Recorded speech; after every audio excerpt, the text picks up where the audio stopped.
Hello, everyone. Welcome to TNT Live. This is a bit of an impromptu episode that we didn't really plan on doing until today. And honestly, I didn't even realize that this would be an episode topic about a week ago.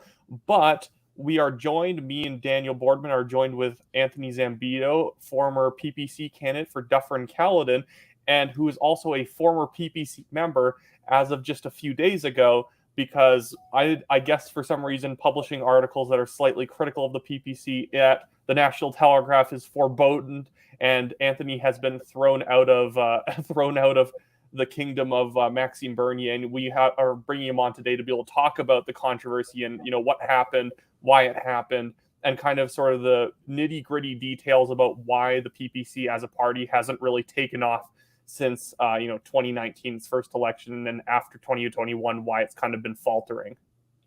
Yeah, I mean, I'll just throw it to Anthony here, but Anthony, you were the first person ever exiled from the PPC, which we find to be a very, very interesting story. So it was likely in response to the article you wrote and published at the National Telegraph. So take us through your journey and what it's been like for you since this has gone out. Yeah. So first of all, thank you both of you, Wyatt and Daniel, for having me on.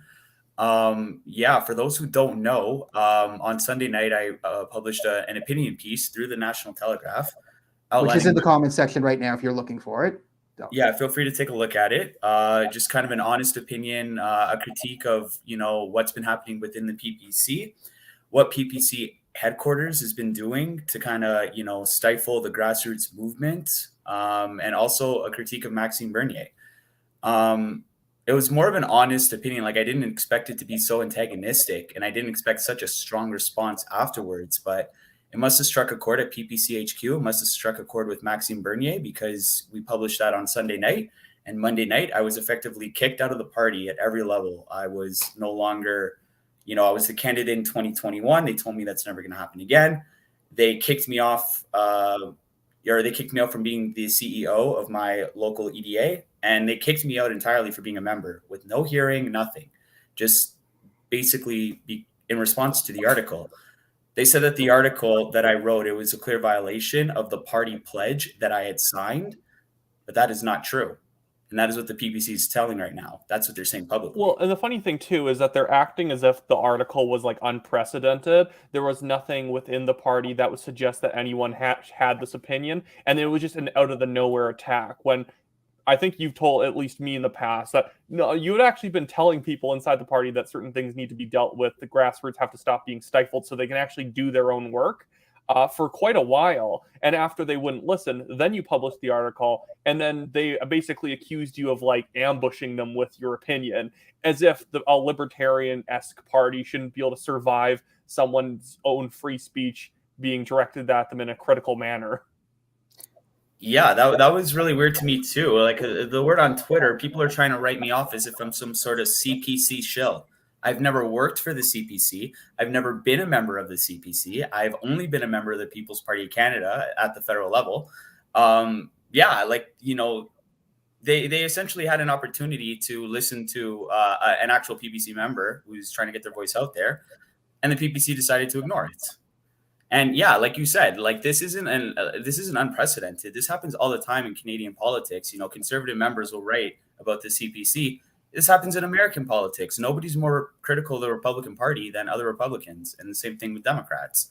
It's literally healthy for a party. I feel like the moments when the Conservative Party has faltered the most and become the least popular was the moments when they started trying to kick people out for having mild opinions. Like Aaron O'Toole kicking out Denise Batters is what effectively started his sort of fall from grace, which was finished off by his weak response during the Freedom Convoy. But it all started when he actually started trying to huck people out of the party for, just speaking their minds about how he ran the election. And you effectively did the same thing. And Maxime Bernier tried to Aaron O'Toole you out of the party, or I guess he did Aaron O'Toole you out of the party, which in my mind, the funniest thing is that everything that the party has done to you, everyone in HQ calling you up and saying that you're out and trying to unilaterally unperson you in the PPC, that would make them in agreement with O'Toole doing that to Denise Batters, because they're going on about, well, Anthony broke the pledge, he broke the party pledge, and you showed it to me, and I want to see if I can go find a photo of it. It's literally just two "I'm not a robot" style checkboxes. One of it says I support the majority of the PPC's platform, and the second one says I've not done anything in my past that would embarrass the party, which is a little bit silly if you're trying to be the party for everyone and like you're against cancel culture, that you're like, but be perfect when you show up. So but also, it's like it's past events. There's nothing in the pledge that says that you can't be critical about the PPC's a way of operating in the future. Yeah, just let's contextualize, and Anthony, you can add more context if you feel I've mischaracterized your article in any way. But the article you wrote isn't like a 17-page thesis statement that reveals the inner working deep state, naming names behind the scene of just how dysfunctional and malevolent this all is. It's not that. It's a pretty standard political criticism from someone who's inside the PPC, and you're essentially saying that, hey, I think it's too much focused on rallies and not enough focused on EDAs. Like, this is the same criticism I had of the PPC. And you point out two instances of EDAs getting nuked by headquarters. One, the Hastings, Lennox, Addington, whatever riding, which was dissolved because it tried to write a national constitution, right? The PPC promised a constitution. When we interviewed Maxime Bernier, he said, oh, one's coming. And then our EDA riding tried to write one, and they got dissolved. And the other riding in a different region that was dissolved because it didn't want to join a conglomerated didn't want to be conglomerated into this big EDA that covered many different ridings for a lot of reasons. You can't win like that. That's a bit of inside politics of, small EDAs with big EDAs. Like, the point of the EDA is to be small, to focus on the community. And there's some pushback, but they were dissolved. And this is some very standard, I'm in politics, I ran for this thing. This is a political criticism of the party. It is not like Maxime Bernier is a fraud and really owned by Klaus Schwab, and like is really this and this, and they're fake this and fake that. It's like, no, I have some concerns about the structure of this, and it doesn't lean heavily. It doesn't. What I've said, it's like it basically doesn't utilize grassroots politics nearly as effectively as it should if it wants to win. With some examples. Daniel, you are right on the ball. Like, essentially that. Like, I am just an average person. I work a 9-to-5 job, and I first got involved with the PPC when I heard that the Dufferin-Caledon EDA was getting started. Just your average citizens, like it was one father of three who started it up with somebody else who was a university student. Like, just your average people started it up, and I kind of got involved with this camp. And I've seen what's happened with this camp and the battles they've had with the PPC headquarters, creating the EDA and then having it expand to become a regional EDA, only for that to get dissolved. And then me having to recreate the EDA that we had already created. Like, from my perspective, I've already seen it. You brought up in another part of the country, that's in Kelowna Lakes country. So out there in British Columbia, same thing, a run-of-the-mills guy who was running the EDA out there. PPC HQ was putting pressure on the Kelowna Lakes Country EDA to regionalize, to, basically amalgamate with their neighboring EDAs. Well, if you know anything about the geography of Kelowna and that part of British Columbia, it's very rural. And right away, the Kelowna Lakes Country people were like, not hesitant, but they just basically wanted to get input from their members before adopting this amalgamation. That wasn't enough for the PPC.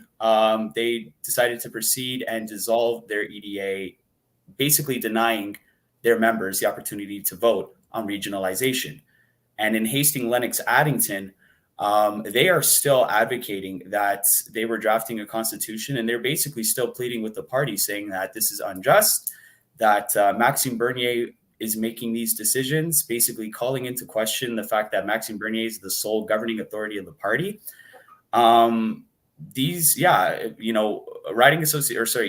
like in HLA and in Kelowna Lakes country, basically they weren't willing to jump the second PPC HQ told them to, and as a result, they got deregistered. Well, the funny thing about HLA too is that they were making a constitution for the party. They were literally doing just free work for the PPC, saying, hey guys, maybe you're super busy. We're going to put together a constitution that gives the memberships that people buy to the PPC more than just a tax receipt that they get to use at the end of the year. That you actually get voting rights. We'll have a convention and we'll vote on policy. And the thing is, those things are so important, because when you actually show up to the conventions and you're voting and you're meeting other members, you're building the party culture, you're building the structure, you're giving people abilities to have an investment in the party. Whereas if you just have a membership that gets you nothing, well, and other than you get to vote in leadership reviews that Maxime schedules himself, that who cares? And even then, even if Maxime lost that leadership review, there's literally no democratic function to say that he has to step down. It would just say, well, I guess I didn't do too well in that one, and then he could just keep leading the party.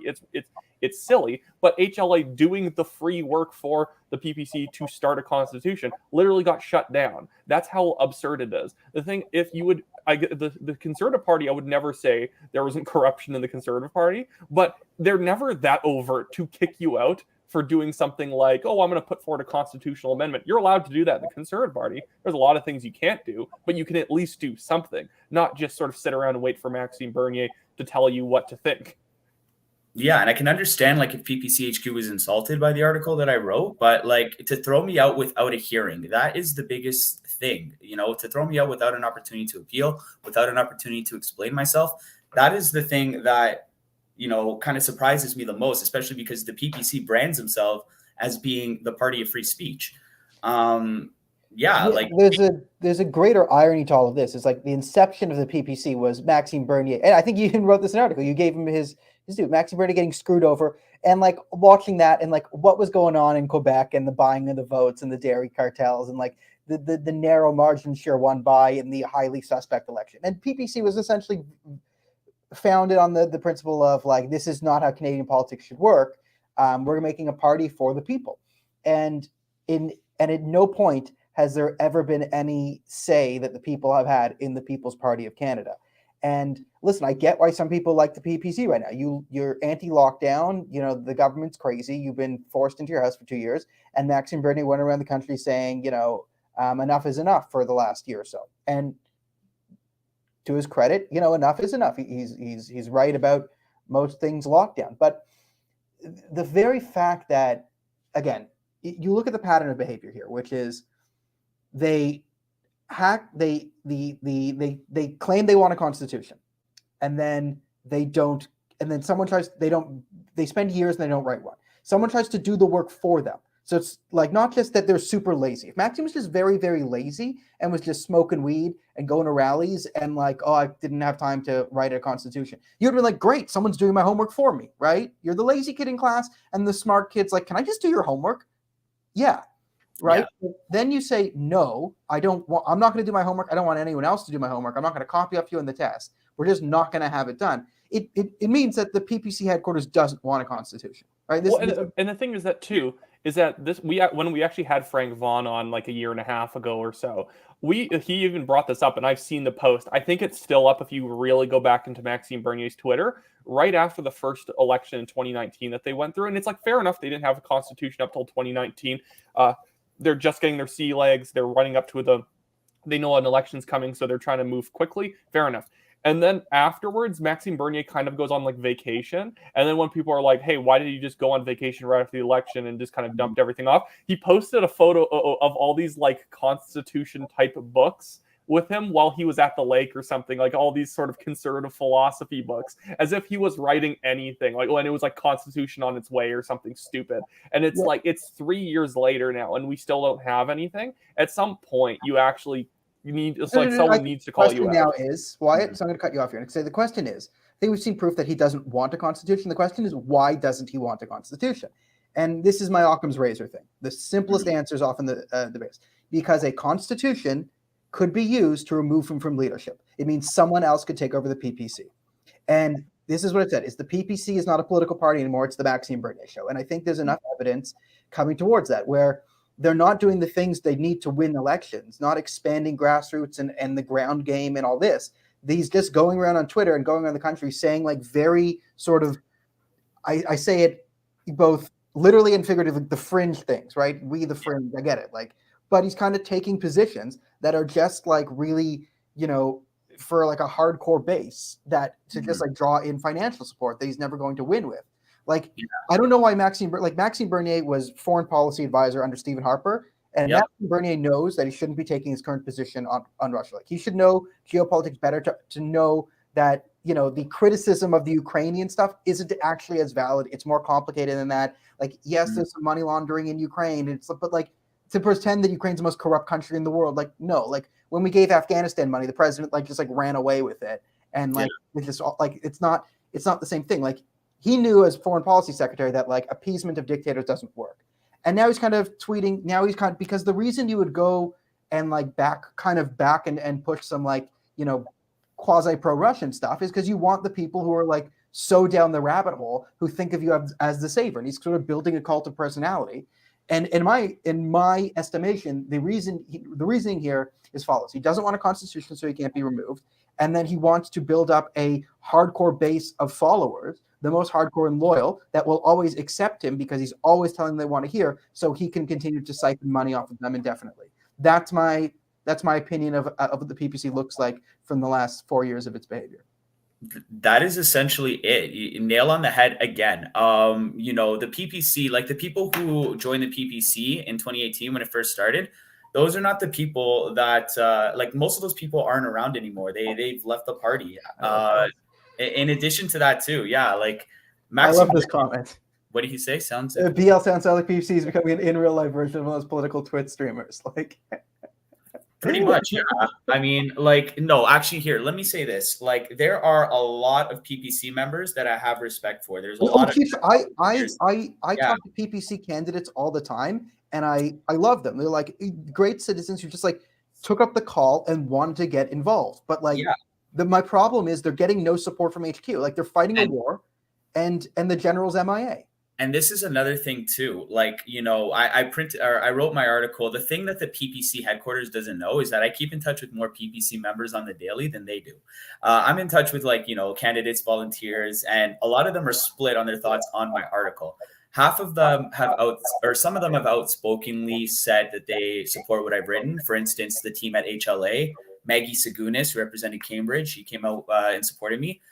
Some people basically came out and, you know, gave their thoughts on my article, what they thought of it. And some people have even taken to lying about me. But there's an underclass of people within the PPC that agree with what I say, that want the principles of my article to get escalated and to get exemplified.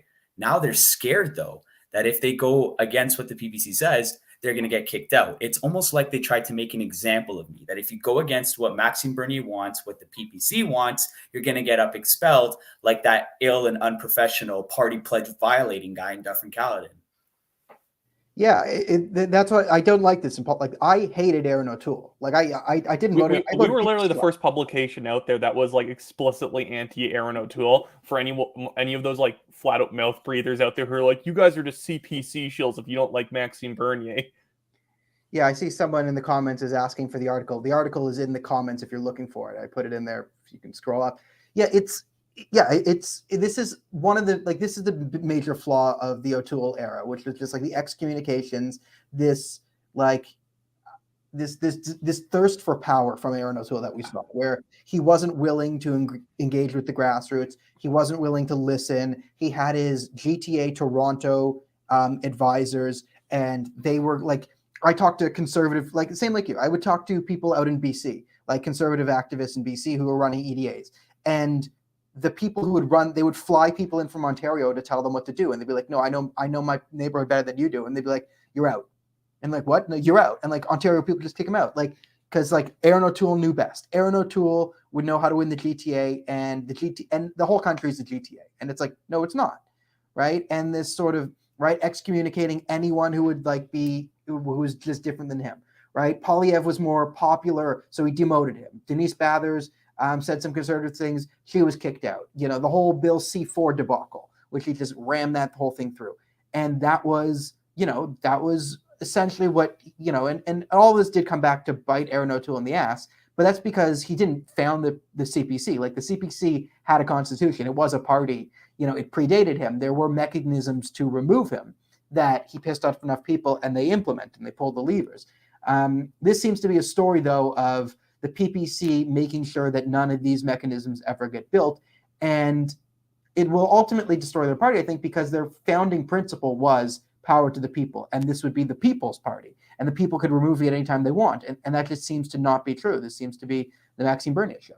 And to go to into the whole Maxime Bernier show thing, I don't feel like people. I think the PPC HQ does this where they say, well, all of our reports are online, we're transparent, and it's like, sort of. You can put stuff online on your website, but it's not advertised information. The thing is that people don't really seem to know that Maxime Bernier is not just doing this for charity. He literally gets paid.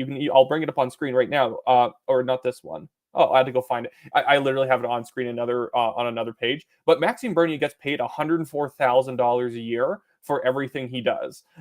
For every year to just run the PPC, whether it's an on-year or off-year election, whether he ran that year, he didn't. He gets $104,000. Then all of his travel expenses are also paid for. Lots of other stuff are paid for. I've seen him. He gets a lot of food comped for him everywhere he goes. It's not like he's roughing it for the people and trying to make sure that he makes the party like operate as best as it can. Like the party doesn't bring in that much money every year. Yet on off-year elections, like when there's no election that year, they're spending like nearly $400,000 on staffing expenses every year and $550,000 when there is an election. It's actually a massive amount of money going to people who are probably getting paid full-time salaries to do probably what you consider not exactly full-time work when you see how little is actually accomplished most of the time outside of sort of media hype, which it's not even really their doing. It's more so they're activists who aren't paid or are the people who are gaining them support. But yeah, like remember that Maxime Bernier gets a six-figure salary, and I believe he's also collecting his pension every month from being in office. It's ridiculous. But another thing I want to do, like to highlight, is that I actually think, and just personally, this is my own theory, that he's getting way more money than anyone actually thinks. It's not just the $104,000 salary, because does everyone remember the Toronto Centre and York Centre by-elections from 2020? Every day, everyone knows everything about them, Wyatt. But Maxime Bernier ran in York Centre in 2020, and this guy named Bajid Bawa ran for the PPC in Toronto Centre.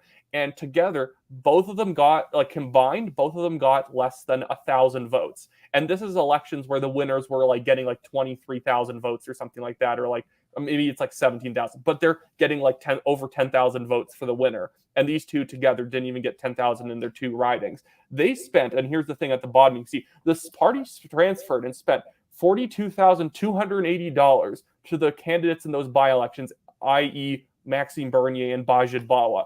Where did you see that money in those two elections? Where did you see that money getting people out to the doors? You know what I mean? Like you think it was to the point, I think I calculated back in the day, it was like $23 every single vote they got. And they didn't exactly make a big impact. I understand it's a long shot. They're not going to win that riding, but it didn't even, like, I would have used that money so much better. And that's the problem in HQ, is that there isn't any standards on how they spend.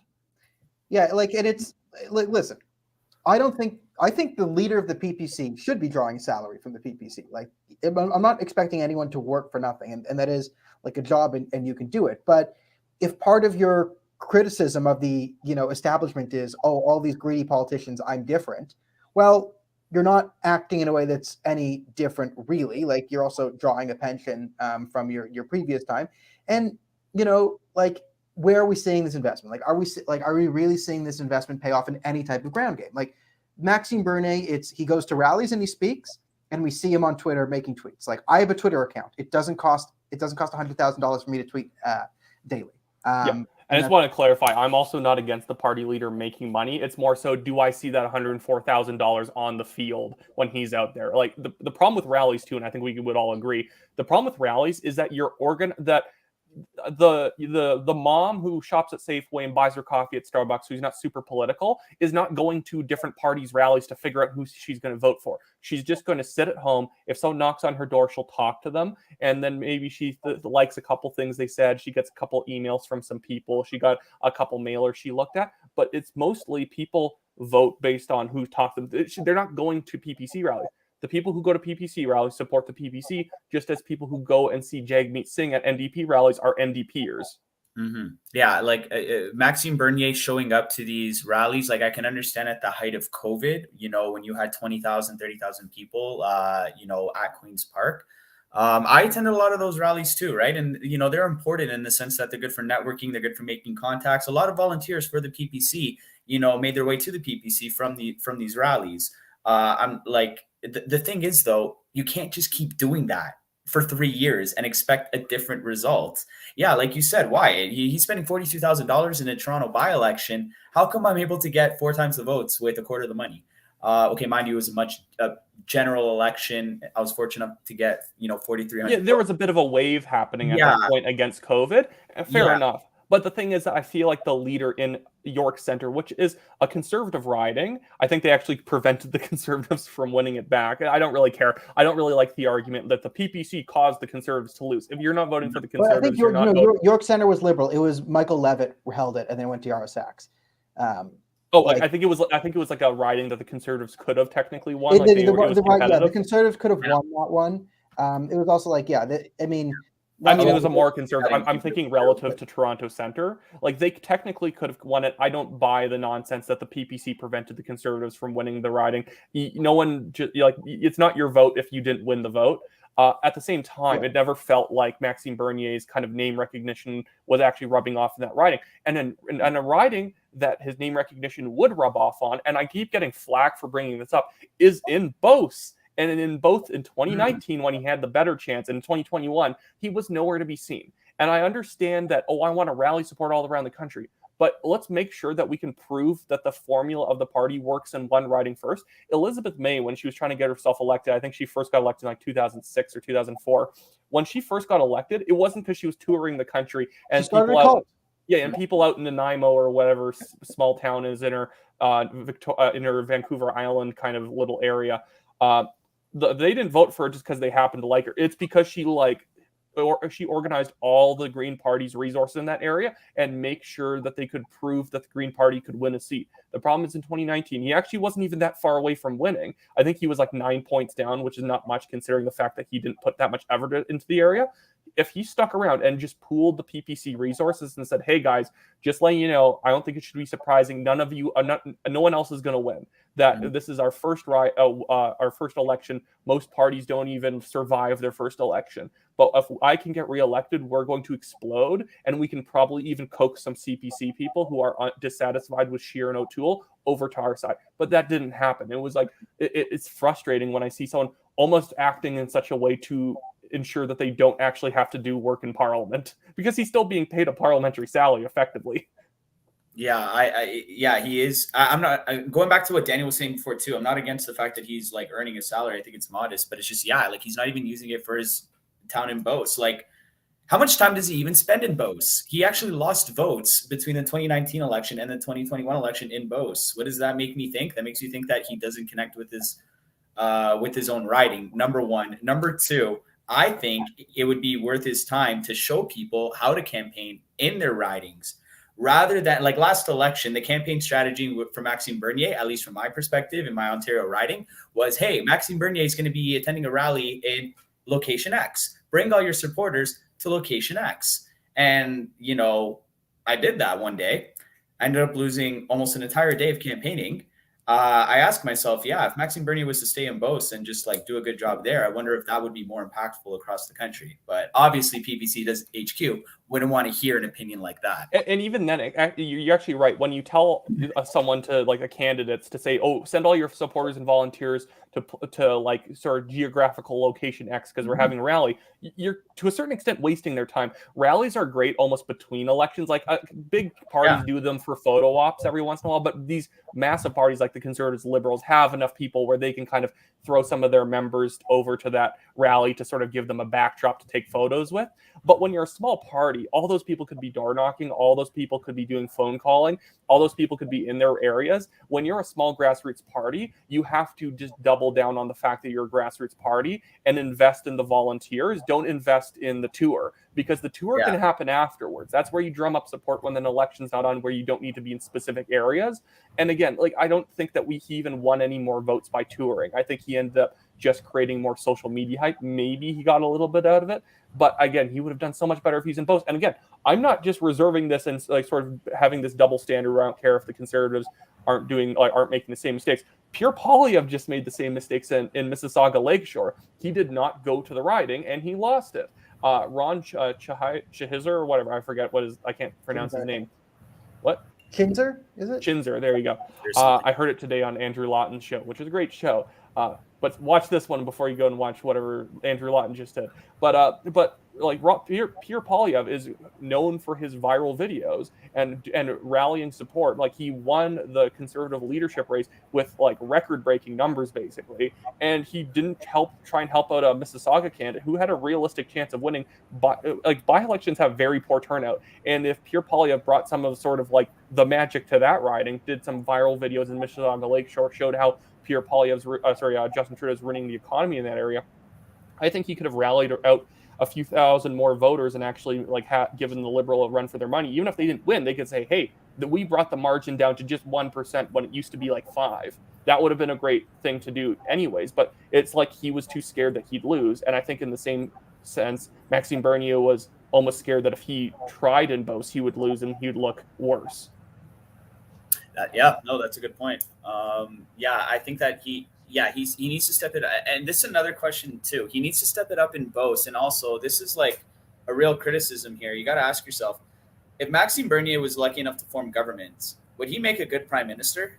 I mean, I take a look at the way that he's running the PPC, and I ask myself, I think he'd be very similar to, I think he would do a lot of similar things that Trudeau would do, except on a different angle. So for instance, Trudeau, basically says his MPs or his caucus isn't allowed to speak on issues for instance, abortion, right? What if Maxime Bernier did something like that as well? I mean, he already does it within his party. I ask myself, basically before you can govern, you have to, before you get elected to govern, you have to show you can govern. And Maxime Bernier, he really hasn't done that, not within the PPC by any standards. Well, I think we talked before, and I the one comment I thought was kind of funny that you made, just because it was kind of, I don't know, it just sort of seemed like one of these almost movie-like lines about someone. But you said that you had heard for so long that Maxime Bernier was like the laziest MP in the Conservative Party, and you didn't really believe it. And then you joined the PPC, and then you saw it was true. He's actually that lazy. I mean, I'm not going to lie. I haven't talked to Maxime Bernier for more than 5 minutes, but I just feel like, the output that he puts up politically, it's just like he's not trying his best, not for anything. I mean, you got to think about their response to me, to kicking me out. They're saying that I violated a party pledge that I signed. Maxime Bernier is a lawyer. He should know that you're not allowed to lie again about people. I never signed a party pledge. I never violated a party pledge that I signed. And like you said, Wyatt, it was a joke. Or Wyatt, it was a joke. It was a joke of a thing. It was basically as contractually binding as an "I'm not a robot" checkmark that you. Well, there's nothing you're signing, and again, they're saying that the pledge just because you embarrassed the party, or it was that they wouldn't even point to the specific thing you did or the specific way you violated the pledge. But you had people out there like Mark Friesen just sort of like laying back, he violated the pledge. I can't believe him. Well, it's just he knew what he was doing. Blah blah blah. And it's like, you know what, Mark, shut up. All you do is just give Maxime Bernier back rubs all day and think you're being principled. And the thing is, I'm being as harsh as I possibly can right now. Mark Friesen is what is wrong with the PPC. Nobody cares about talking about the UN all day. This is the PPC does not speak to people's kitchen table like issues. At the end of the day, people care about inflation. I hate the UN. I hate the WEF. At some point, we all have to stop grandstanding and saying, well, I'm talking about the real issues that matter because I talk about the WEF or the UN more than you. And it's that's what the PPC has become with a lot of the influencers. Just people who just talk about how, don't you know about this issue that no one else is talking about? No one's talking about it because people don't buy groceries based on that issue. And it's sort of like the death of the acceptance of nuance, okay? Listen, I don't like a lot of political posturing, and I've made the public examples. I made it on radio, I made it in National Telegraph articles, I made it in videos, that this pussyfooting around that the O'Toole Shear thing did and being afraid of conservative values is bad, and you need to stand on your values, and that's good. But at the same sense, I do understand that in some places, Maxime or Pierre can't go so extreme one way or the other that they turn off everyone else. There is an acceptance that you have to have, that some people have to be pragmatic in the sense of how they can win. I think there's too much skewed towards that philosophy right now, where the Conservative Party gets up in their own head and they're like, well, we get like, there was the Patrick Brown days. They literally told us we can't have principles because the CBC will say bad things about us. And we were like, okay, screw this. Like, that's too much. But this sort of like crazy purity test where it's like, if you're not tweeting at least 10 times a week about Bill Gates at the WEF, then you're not a real conservative. It's like, no, like these aren't issues that anyone cares about. Like you don't win anyone over with these issues. And like the people you do, and if you're like, no, I want to hear about this, for every one of you have to understand there's like 10 normies that you're going to scare away. So like you only have one vote.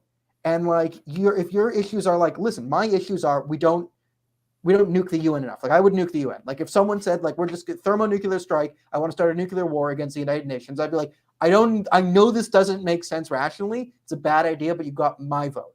But for everyone like me, there's going to be 25 people go, what the hell are you talking about? Here's the thing, too, is that you're right about the peer testing. I was in a Twitter space actually right after Anthony had gotten kicked out, like basically the morning afterwards. And I was in just this Twitter space. It was PPC people kind of trying to rationalize why Anthony was being kicked out. And I had people actively say that, well, it doesn't matter that Pierre Poilievre says that he's going to ban his cabinet ministers from going to WEF events, and he doesn't want anything to do with the WEF, and he hates their values, because that's just a dodge, because the real threat is the UN, and the WEF's just the marketing arm. So he's secretly saying he's still on board with the agenda. I'm like, what would actually satisfy you guys? I guarantee you, if Pierre Poilievre adopted Maxime Bernier's positions tomorrow, or Mark Friesen's positions, you guys would find out how he's secretly actually serving Klaus Schwab. It's ridiculous. It's right 1 year apart, and this is what actual reactionary politics looks like. When I say reactionary, I'm not just saying, oh, they're extremists or something like that. That's nonsense. You see this right now in the States with the Donald Trump versus like Ron DeSantis type stuff, where there's just people absolutely nuts and like, DeSantis is disloyal right now. He's crazy. He's not real. It's like, Ron DeSantis is the only governor in the Western world who did exactly what you wanted during COVID. He's the only one, when actually had the reins of power, resisted abusing that power and locking everyone down. He's the only one that passes your COVID purity test, right, on every single issue, like vaccines, lockdowns, masks, whatever. And like people like, no, he's thinking of running against Trump. So therefore, like I'm like all these political laws I pretend to stand on, I'm throwing them out the window because it's just like I'm loyal to the brand of the party or the man. And like that's what I see a lot of the criticism against you is. It's like against the purple team. And it's like, in that same Twitter space, and this is what going back to what you were saying, Daniel, about like turning people off of things. There's too many people in a lot of parties that just don't get off the ground, who have never actually put in the work on the ground. They like the social media hype, but they've never actually talked to average people and what they think about politics. A lot of people are really awkward. They don't really like talking about it. I think that's the problem in Canada, is that there's almost so little money in politics. It almost becomes something that nobody cares to talk about, because it's almost like, this is kind of the problem with restricting donations, is that there's no big money in politics, which means that politics becomes a small issue. So people think it's kind of weird to have like strong political opinions. I've gone door knocking in that Twitter space. People said that I don't door knock because I've never had my vote changed at the door. I'm like, then you're a fool. You've never actually spoken to the average people and figured out why they vote and the things that motivate them. It usually tends to not be the things that motivate you, because if you're perpetually online, and I'm a little bit perpetually online, you tend to get skewed views about how important an issue is to a normal person. Most people, again, it's kind of just kitchen table issues, a little bit of social issues, and foreign policy is like non-existent. Nobody cares about foreign policy. This is why Tulsi Gabbard gets clobbered in the Democratic primaries for president, because no one cares about her opinions about the Iraq war. It doesn't matter. All of this, Tulsi Gabbard. Sorry, I lost my train of thought. No worries. It's my talking. I drone on so much that everyone just starts getting. Hold on. I found it here. No, you're right. Right now in the United States, I'm seeing the divide between like DeSantis and Donald Trump or whatever, the two schools of thoughts. But what I like about it is that, okay, people are actually engaging in dialogue, though. Like, I'm not gonna lie. I got good things to say about DeSantis. I got good things to say about Trump. I got bad things to say about both. And I kind of don't have my mind made up, which is why I appreciate that dialogue is happening. In the PPC, in the conservative sector, there is no dialogue happening. It's either you love Pierre to the end of time and you love the Conservative Party and everything that they do. If you like the PPC, Maxime Bernier, you're obviously a nut and you're trying to help the Liberals win. And the same thing's happening on the PPC side. You know, if you're not on Team Purple, like you said, if you're not on Team Purple, it's obvious that you're a CPC shell, that you were working against Maxime Bernier. And I think that stems a lot because, yeah, like you said, there's a lot of people who appreciate the PPC, but have never actually volunteered for them. The people that actually do, though, like they're kind of feeling silenced right now. And yeah, that dialogue isn't being able to take place. And they're essentially locking themselves within a cult of personality within the PPC or the CPC. Yeah. And again, it's not because big part this next election, you're going to have some criticism of the PPC, CPC. So some PPC hardcores are going to forget who you are and then, or whatever, think you're great. But then you're also going to be a PPC shill for the Liberals. You're going to be accused of that. You're going to also be a CPC shill, a Liberal shill. So yeah, Wyatt and I got this. I've got this every election that I've been publicly covering is like, I've been a shill of the Liberals, the Conservatives, and the PPC, and all three, and neither, and like, you know, hired by whatever, by the lunatics. But again, but those are just crazy people. And I think most people are actually, you know, quite nuanced and reasonable. So I want to ask you this, because there's a whole other element of this that I think we've touched on, but I think we should really kind of dig into right now when we have time. We've got 15 minutes or so.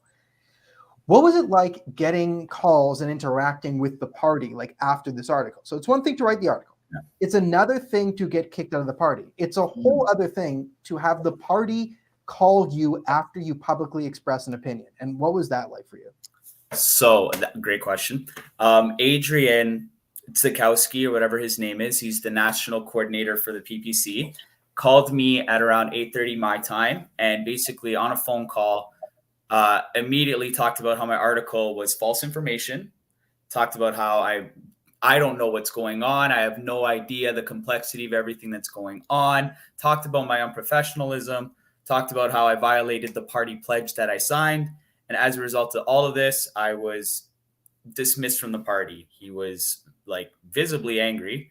If I recorded the call, I'm sure you guys would get that on his tone.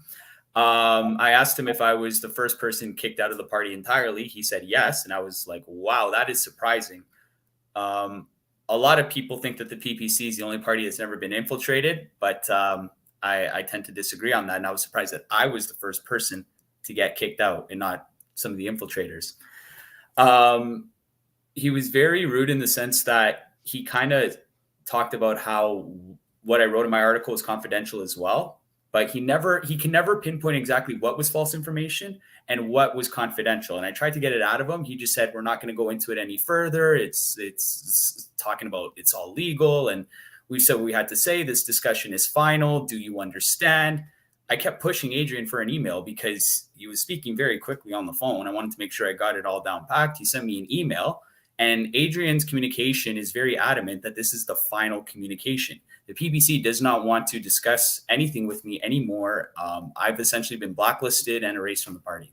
They are technically right that you don't know what's going on because they have sequestered all of the information into the HQ and not let anyone know anything outside of their little circle. That is essentially what the PPC wants. They want to be able to filter all conversations happening in the party through them. So this way they know exactly what's going on so they can continue to control the narrative. But what we know is, I'm not saying false news, HLA, Hastings Lennox Addington, they're writing publicly, backing up my article. So what I wrote was the truth. The PPC just didn't like it. Oh, yeah, tomorrow is the last day that the HLA riding legally exists because Maxime Bernier and the PPC HQ demanded that they be dissolved, and now Elections Canada is carrying through that order tomorrow. Again, usually based on the constitution of a party, Elections Canada would have to wait for the vote of the party's board or something like that, some sort of transparent public vote, but they didn't because the PPC doesn't have any of that, so they can just unilaterally do it. But here's another thing, because you were talking about, I think you said something about a dictatorship, or maybe I'm just thinking, but I'm just imagining words you're saying. But I remember we were on Twitter the other day, and I bring up Twitter a lot in this stream, I'm sorry. But we were on Twitter the other day, and there was actually people defending you being kicked out as you were one of the infiltrators, and that they legitimately supported what they considered basically like a libertarian dictatorship or monarchy in order to respect their rights. They actually said it was the most the best form of government to have a libertarian dictator. It was like the most kind of mask off moment for a lot of people of how far they're willing to go in order to just kind of stay on brand. Yeah, I mean, I encourage anyone to read the article. Like I posted it again in the chat. It's pretty fun. Like, again, this isn't a 45-page in-depth thesis report on the PPC that you need high-level information and knowledge to like follow along with. It's pretty standard length for an article. It's not. It's medium size and like it makes it has a clear thesis. It's good. It's clearly written. It's and then makes a couple examples and makes a point. Like nothing. You're like I don't even understand what they like. I don't even understand reading through what they could possibly claim like you didn't know the truth of, because all this is like publicly available information with a bit of your opinion colored in from personal experience as a PPC candidate. So like I don't even understand where they could possibly draw this from. It like again, I think it's just a willfully dishonest criticism and an attempt to silence. Yeah. But no, that's exactly what it is. Like their goal, I'll tell you right now what the PPC's goal is in the aftermath. Their goal is to completely bury it, pretend that it never happened. If you notice, Maxime Bernier has been very active on social media, talking about the WEF, talking about the UN, all of these buzzword globalist issues that he continues to talk about, all those niche issues. They're going to pretend like this never happened. Martin Mass was the only person who spoke on behalf of the party to an article on the Western Standard. That's it. That's all they want. All of the good PPC members who are following up info@peoplespartycanada.ca and asking, hey, what happened to Anthony? And they're not getting answered to. They're going to continue doing that because they don't want opinions like mine out there. They want to make an example out of me. They only want to continue.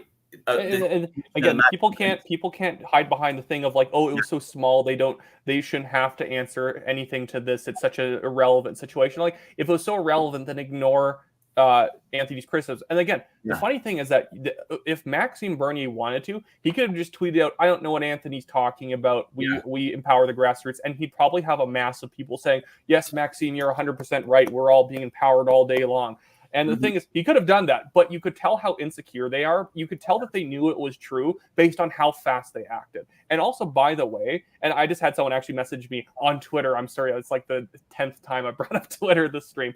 But you can say Twitter and that Elon owns it. Yeah, they just told me that that the PPC was calling for putting out emails trying to get people to volunteer in Mississauga Lakeshore. So they were putting out like effort into trying to get people to actually do work for them. And I just want to bring up the Mississauga Lakeshore results. I know it was a low turnout election for everyone, but the PPC literally, that's not it. The PPC literally fell below their percentage take from 2019. I think they got like 1.3% or whatever in 2019. They got 1.2% or 1.1%.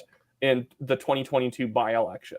And I think that's when the party is basically a fad party, when they have a really big moment in 2022 because there's a massive issue that is COVID that's sweeping the nation, and they were able to pull off 5.4% or whatever they had, or 5.2%. But as soon as that issue kind of goes away and most provinces are opened, and I know there's still issues around mandates and mask mandates and vaccines and everything, and I 100% want all those to be solved. I'm not for the idea that, well, we're 90% of the way back to normal. I'm like, no, I want it to be fully normal again. But it becomes a less serious issue for a lot of voters. So we're down to the point where the PPC doesn't actually have anything to rest on again, this is just basic political strategy. This isn't to rag on the PPC. This is all new parties. That when you're a new party, you actually want a base, a bunch of policy ideas that people, when they think of the PPC, think of. And the thing is, a lot of the stuff's in their platform, but the problem is they buried it kind of in 2020, 2021, 2022, is that it should be the party of flat taxes. It's the party of deregulation. It's the party of this. And it's kind of that. But these days, again, they talk so much about kind of like globalism type issues that all of that becomes buried and it becomes a fringe party, even though they could be easily mainstream if they just tweak a few things. And that's the sad thing about your article, is if they actually acted on the things that you were talking about and they said, okay, let's let EDAs be more experimental with how they operate. Let's make sure that they serve the local area, because regional EDAs, the concept of those are ridiculous. It does not help at all. When you're trying to organize door knocking, a giant regional EDA that takes 8 hours to drive across is not realistic. But Yeah. if you have all this stuff together and you're actually making sure that you're like empowering the EDAs, you'd probably see growth, because 338 or whatever ridings are all working together to try and, or at least working separately to try and increase their membership. You are going to see gains. Right now, all the EDAs essentially are supposed to stand flat-footed and wait for Party HQ to figure out what they're doing, which is an inefficient way of doing it. It's effectively why every communist country fails, because everything is not going to work as it should when you're always waiting for the Politburo to bring down its decision.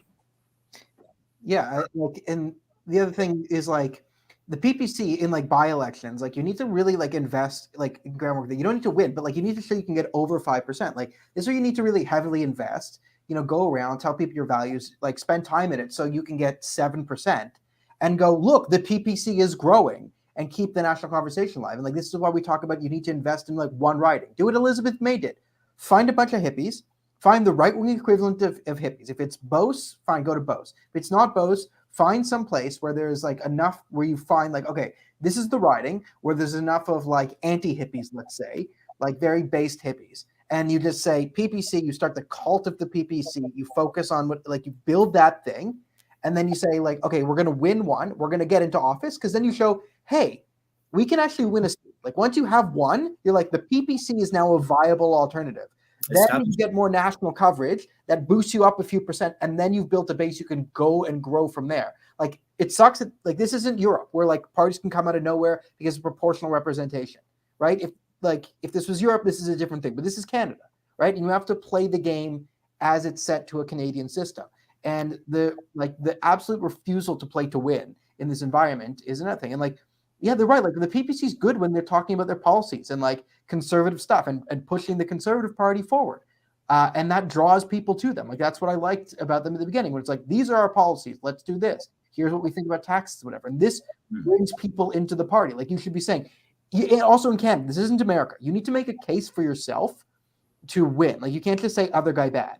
But instead what they're doing is they're going these fringe things that no one is voting, no one outside of Mark Friesen is voting on what you say about the UN.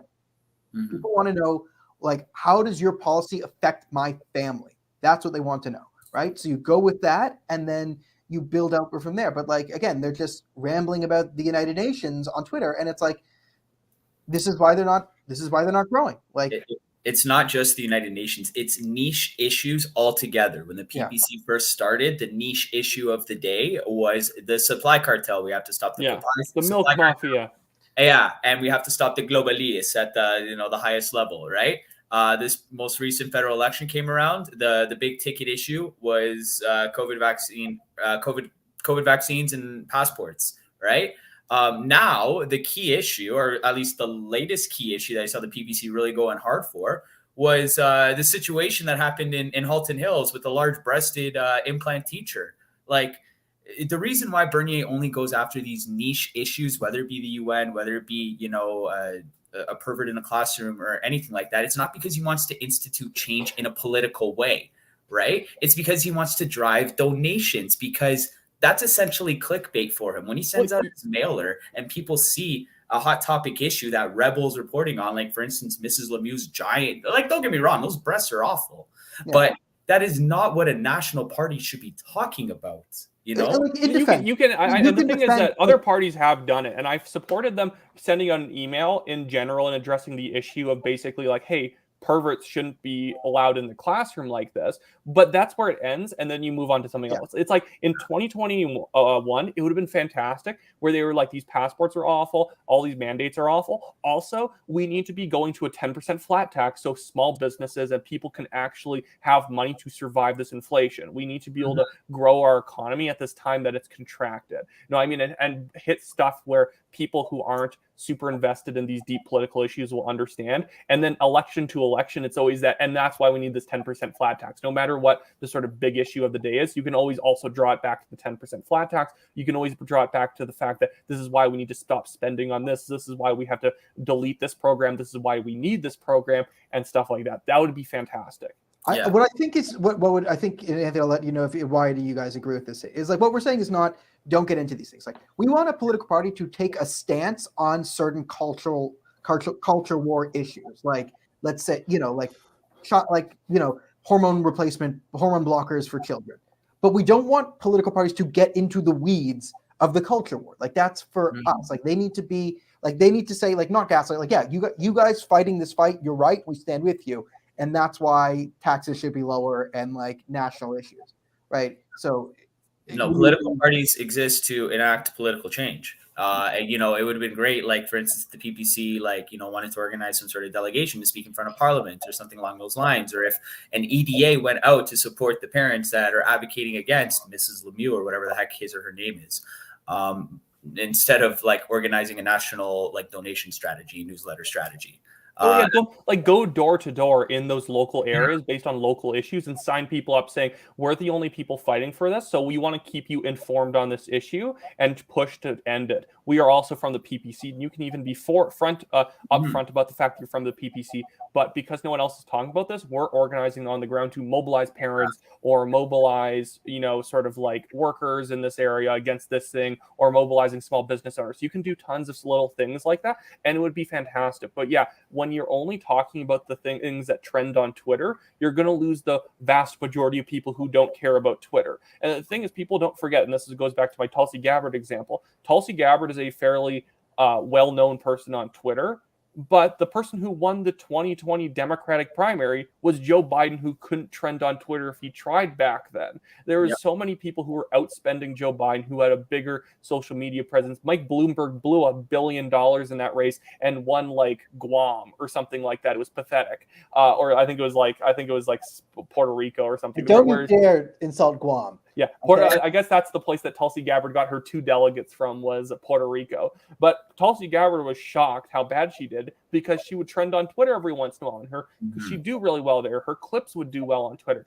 And Joe Biden, who's not on Twitter, did well because most people are not on Twitter. Most people vote based on who their local representative is supporting, who their newspaper reported that Congressman Clyburn was supporting in South Carolina, which is why he swept that state. A lot of stuff like that. Like that's how Joe Biden won the 20. I don't like Joe Biden, but I'm just saying that the 2020 Democratic primaries is a great example of why internet virality is not a winning solution. It helps, but you don't win based on it. Yeah, Joe Biden was a household name for like the past 4 years, right? Like he was on everybody's 6 o'clock news. Yeah. So Maxime Bernier was a household name in Beauce, and then he decided not to run there. Exactly. To go back to that. Yeah, exactly. Like Maxime, like I honestly asked myself, Maxime, why don't you volunteer, coach a hockey team or something? Like I'm sure that's a way to get your name around in Beauce, as opposed to touring Alberta or touring Halifax. Now, mind you, I can't. There are great EDAs and there are great PPC members all across the country that do well for their community, that push the values of the PPC. They do so in a good way. I just can't get over I just can't help but feel that they get overshadowed by the Maxime Bernier show. So I feel bad for them. And, one point that I really want to make is that I want to remind everybody, you don't need Maxime Bernier to stand up against freedom. I've been doing it before I was a PPC candidate. I'm doing it now after that I'm a PPC candidate. All it takes is a brave individual. All it takes is just knowing your rights and knowing what you think, saying no and advocating for it. Yeah, it's what I say. Like the PPC, like the candidates and the people who volunteer, like they have great NCOs. If we were going to make a military analogy, like I like the NCOs for the most part. They're pretty well motivated. Yeah, some are like crazy and going to yell things on Twitter, but like the majority of them, it's like a pretty good cast of characters. The problem is the generals and the colonels and it is not supporting them. Like these guys are fighting a war without like coordinated air support or anything, and it's like, you just can't win. We're going blind. Yeah, essentially. Yeah, just go blind to your own thing. Like there's only so much you can do as a local candidate. Like to know how. Here's a good example of like support. To round out our examples about them kind of stifling grassroots, is that I think a good episode to kind of distill down kind of the way that the PPC kind of chafes at the idea of a party that actually is enabling its EDAs to do their own thing and enabling their candidates to be independent, giving their members kind of rights in a certain sense, is the New Blue Party. The PPC was literally at one point in an informal alliance with Jim Karahalios' New Blue Party, which is a provincial Ontario party. And when the New Blue Party, right back, boys. Yeah, no worries. The New Blue Party was growing quite quickly, and at one point, even though Martin Mass had said that the PPC and the New Blue are in an informal alliance, suddenly they pulled back on that and said, you know what, screw the New Blue Party, even though they're the most legitimate alternative party that has a constitution, that has all these things. We're going to go off with Randy Hillier, because Randy Hillier's viral, and his Ontario First Party, which didn't even get enough signatures to get properly registered, and only kind of got registered like 4 months after the fact as the Populist Party of Ontario. Like, that he didn't even run with. Yeah, that he didn't even run with. That shows you how flaky a lot of the top level influencers in the PPC are. Randy Hillier was a top level influencer, and he couldn't gather together like 2,000 signatures or whatever you needed, 3,000 signatures to be able to put his party together. He had all the resources. He had the resources of the PPC, and he couldn't get it together. Yet he kind of screws over Jim Karahalios by saying he's going to support the New Blue Party, or saying they're in an alliance with the New Blue Party, then switching to Randy Hillier, and then after Randy Hillier is basically exposed as some charlatan who's just going around starting fake opposition parties to make it seem like Doug Ford's a reasonable choice. That's when Maxime Bernier says, "Oh, I don't know who to vote for. Go vote for Populist Party. Go vote for New Blue Party. Go vote for Derek Sloan's stupid Ontario Party. Go vote for any of them," which was a great way of trying to not act like the New Blue Party was not the most legitimate party. And I could see Maxime not wanting to support New Blue, because if he supports New Blue, he's supporting a party that actually has a constitution, and people are going to be like, well, why don't we just copy and paste their constitution and make that the PPC constitution, which I think a lot of people would be completely fine with. And Maxime Bernier, by basically separating himself from the New Blue, never has to be asked that question. Yeah. This is actually my favorite topic to talk about in the world, because I've been kind of in the middle of all of this going down. So after the election, so first of all, one of my good friends throughout the election was Maggie Segunis. She was the PPC candidate for Cambridge, right? And I know firsthand how helpful Jim and Belinda were in getting her campaign kickstarted, right? I also know, like, just in talking with Jim, like, how helpful they've been with the PPC. I actually met Jim and Belinda after the federal election. There was a play-on hockey tournament happening outside the ACC. I think we were protesting because the Toronto Maple Leafs weren't allowing people with the unvaccinated to buy tickets, right? So we organized a hockey tournament on Bremer. Jim Karahalios, Belinda are both there. Maxime Bernier's there. Randy Hillier was off, down the street hacking a butt. But everybody was there, and we were all conversing after the election. Like, Maxime and Jim had nothing but good things to say to one another at this public appearance. It was good to see both of them. They were smiling. They were taking pictures. I got a picture with both of them that day, right? And then I remember when Jim basically lambasted Randy Hillier in the Jacques. I call it the Jacques tweets, where he basically in 14 tweets lambasts Randy Hillier, calling him controlled opposition. I had the opportunity to ask Maxime Bernier to his face what he thought about this entire debacle. And unfortunately, I got a lot of the same responses that we've all gotten. Oh, Jim and Randy Hillier, they are both grown men, and I hope that they can sort out their differences. I don't feel bad impersonating Maxime Bernier's accent, because I have an atrocious French accent, so don't worry about it. Yeah, I was really unhappy with his non-answer, and his mentality was Jim and Randy just basically need to sit in a room, talk it out, and shake hands about it. I was calling him out because Randy Hillier and Maxime Bernier spent a lot of time together, and Jim Karahalios, a lawyer, a man in good standing with the PPC, was calling him a turncoat, was calling him controlled opposition. And this kind of ties back to the whole benevolent dictatorship thing that Daniel brought up earlier. There's a lot of... I'm going to point out, it's not that just he was calling him it's like he was providing some evidence of some things that should be disqualifying. I'll go find the article that we wrote for that. Like, so it's not just like, yeah, it's type of things where Maxine instead, like, if what Jim was saying is true, then he needed to get rid of Randy, and because like he's not an ally of. Effectively, what Randy Hillier does that is he will join movements. He will rise to the top of the movement even though he encourages crazy and fringe actions, he will leave the movement to a better job, and then he will call everyone else like before nut bars. He literally did this in 2007 with the Ontario Landowners Association. He would literally block roads with tractors and whatnot and hold crazy protests that a lot of the people who were part of it weren't even exactly comfortable with. And then after he won a nomination for his area in Ontario, he basically just said, all those people are nuts, and that's why I left the Ontario Landowners Association. And they're like, you were the one who did it. But Randy Hillier's always been a PPC kind of establishment shill. I believe he actually endorsed Christine Elliott twice for the leadership of the party. Even though I don't like Doug Ford, he was probably one of the more conservative people in that last leadership election in 2018. Yet he still endorsed. Randy Hillier still endorsed Christine Elliott. He's not a very conservative person. I think he attacked people for having like socially conservative policies. He really is not a super big. He's a party guy at the end of the day who's willing to do crazy things to essentially disrupt opposition.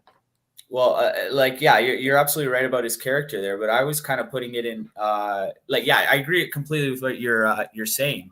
My mentality when I had this conversation with Maxime, I want to say it was October, November 2021 after the election. I wanted to give Randy and Jim the benefit of the doubt. I didn't know both men outside of a 5-minute conversation that I had with either of them.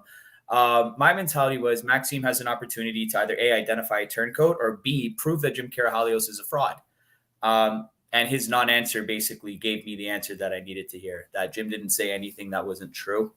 And as a result, people continue talking about how the PPC is the only party that hasn't been infiltrated by the globalists.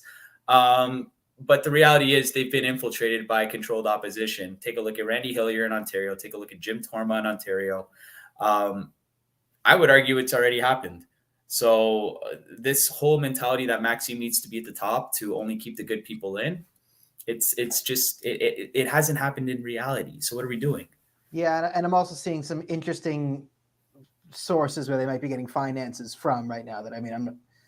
It's going to take some more looking into, but I think Maxime was pretty easy to sway with money right now. So on this note, it's been over an hour, so thanks for joining us. People did have a question in the chat.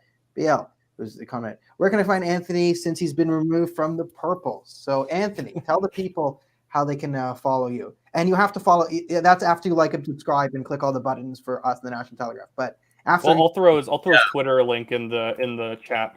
Okay, put his Twitter link. If any of the 5 viewers here that came from my platform are following, please follow the National Telegraph. They've been doing a great job. I've been following Daniel Bordman even since before he got involved with the National Telegraph. He's been doing a great job since day one. Thank you. Wyatt Claypool has been pretty real throughout this entire 2 years that I've been involved in political life. So definitely got to give them a follow. Right here you can see my IG handle at Zammer Live. In a perfect world I'd be on every platform, but right now I think the best home on Instagram, Facebook, and Twitter. Follow at Zammer Live, and that's it. I do cool things around town. Yeah, thanks so much for coming. I had a lot of fun. I like getting into the weeds. And Anthony, thanks so much for joining us. Thanks for writing the article. And guys, we promise if there's any crazy updates, you will hear about them. So thanks so much for coming, and have a good night.